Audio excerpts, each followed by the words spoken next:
Welcome back to the channel. Hey, today I got a real crazy one for you here.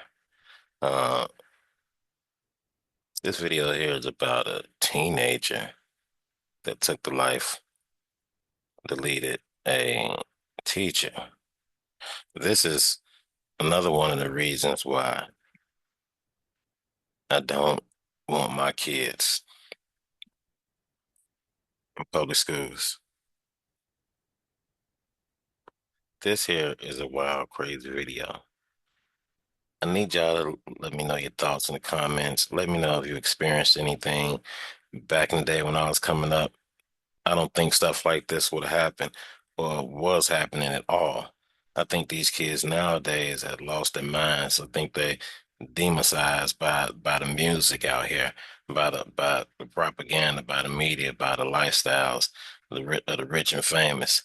I don't understand. Maybe it's the drugs, all these new drugs. I don't know what it is, but the kids nowadays are just extra dangerous.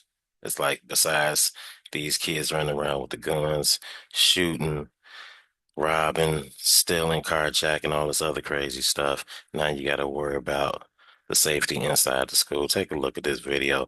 It's a long video, about 15 minutes long. If you got some time, grab your popcorn, take a look at this. Think about your kids, protect your kids and your family. Colleen is seen leaving her classroom, then entering a faculty bathroom. Then you see Philip peeking out of the classroom, maybe thinking that he's not going to follow her. Then he comes back out, pulls up his hood, and you can see Philip following along and looking like he's putting on gloves, then walking into that same bathroom. Philip was in the bathroom attacking Colleen for 11 minutes. Then you see a female student open up the bathroom door and quickly turn around. She opened the door and apparently just saw a naked butt and kind of got embarrassed that she walked in on somebody using the bathroom. She didn't see Colleen though. So after that, that must have spooked Philip because Philip immediately leaves after that. Then you can see Philip walking down the hallway holding something. He goes into the stairwell, still has his hood up, and he Wow. Wow. This looks like it's a young black boy. One of the young black boys start becoming super killers. immediately leaves after that. Then Yeah, you can see Philip he's walking AA. down the hallway holding something. He goes into the stairwell, still has his hood up, and he's now on the first floor. Here you can see his hand is completely red as he's walking through the hallway. Then the next time he's on surveillance, you can see Philip in the school parking lot. Philip is now in a white shirt. He passes a teacher and runs back up to the second floor, back to Colleen's classroom. Next, he grabs all of Colleen's belongings and his stuff and walks down the hall. Before he is seen walking down the stairs, he now has a red sweatshirt kind of laid over. Man, how was he able to walk in the classroom and grab Colleen's stuff and his stuff and walk out? And was class dismissed? Was school dismissed? Was he serving a detention or some type of after school situation where he was alone with this teacher? Is this what happened? Let me know your thoughts in the comments. This is a weird one. His head to conceal his identity, and the next time he comes back up the stairs, he is wearing a full black ski mask, and he puts on his red sweatshirt before he runs down the hallway. Now, for some reason, Yeah, this has to be after school hours. Like, how in the hell is he walking through there with a ski mask on? the red sweatshirt before he runs down the hallway. Now, for some reason in between that, he took off the mask, and I'm not sure why. But next, you can see him in the hallway running from another student with a soccer ball. And the student's kind of like, hey, what are you doing? But Philip keeps running. Next, you can see Philip Look at that. Unsuspectingly, that boy is walking next to a killer and he don't even know it. He don't know what he could have stumbled into. He could have been the next victim. I'm glad he wasn't. with a soccer ball. And the student's kind of like, hey, what are you doing? But Philip keeps running. Next, you can see Philip running down the stairs again. But this time when he returns, he has a green recycle bin. Wow. The green recycle bin. This seems to be a common theme with a lot of murders the last few years where people killing people, putting them in trash cans and suitcases, such as the incident, I believe it was in DC, where the old guy, 70 something years old, he goes and kills a woman and puts her in the suitcase, and he dragging her through the hallway, even into the elevator. The damn foot was hanging out.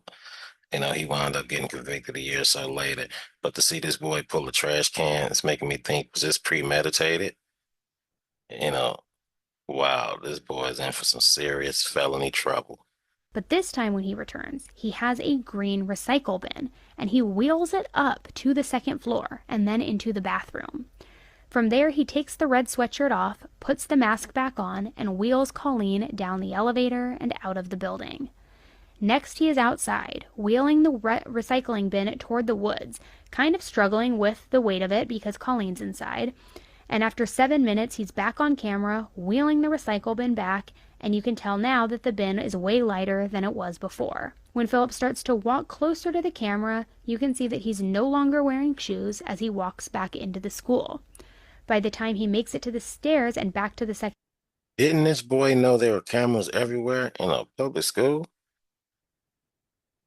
Didn't he know this? I mean, his face is on multiple cameras.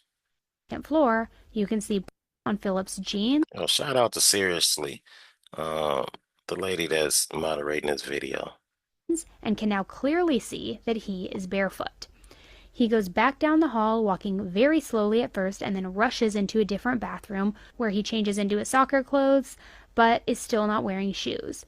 Then he goes back to the bathroom where he attacked Colleen one more time before heading down into the school. By the time he makes it to the stairs and back to the second floor, you can see on Philip's jeans and can now clearly see that he is barefoot. He goes back down the hall, walking very slowly at first, and then rushes into a different bathroom where he changes into his soccer clothes, but is still not Wow, that boy's through. wearing shoes. Then he goes back to the bathroom where he attacked Colleen one more time before heading down the stairs and outside of the school like nothing. This is so difficult to look at. As a father of two boys, this is so difficult to look at. I can only imagine what the parents are feeling. The mother, the father, any siblings, uncles and aunts, grandparents. Wow. Come on, kids, y'all gotta do better. Parents, y'all gotta do better. Nothing ever happened. Diana, Philip's mom, contacted the Danvers Police Department. She contacted them to report that her son Philip had not come home from school after soccer practice. She said that she went to the school and the athletic facility, and he was not anywhere to be seen, but his teammates said that Philip had mysteriously vanished and actually completely missed practice at 4 p.m. Like and subscribe to the Shalom ENT YouTube channel.